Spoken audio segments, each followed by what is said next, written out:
வெங்காயத்தை எந்த நாட்டுல இருந்து இறக்குமதி பண்ணாங்கன்ற இந்தியா? எகிப்து எந்த நாடு? டெசர்ட், பாலைவனம்.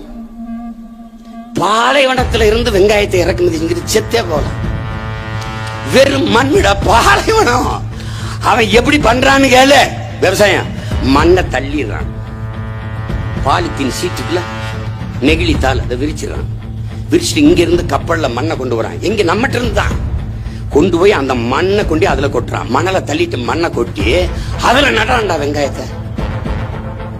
பாலைவன நாட்டுல இருந்து வெங்காயத்தை இறக்குமதி செய்து இந்த வெங்காயம். இந்தியா ஒரு நேசன் ஹே, டெவலப் ஹே. போக போக அங்கிட்டு போக போக. இவங்கெல்லாம் மாறி இந்த பைத்தியக்கார பயில்கிட்ட நம்ம மாட்டிக்கிட்டு படுற பாருங்க.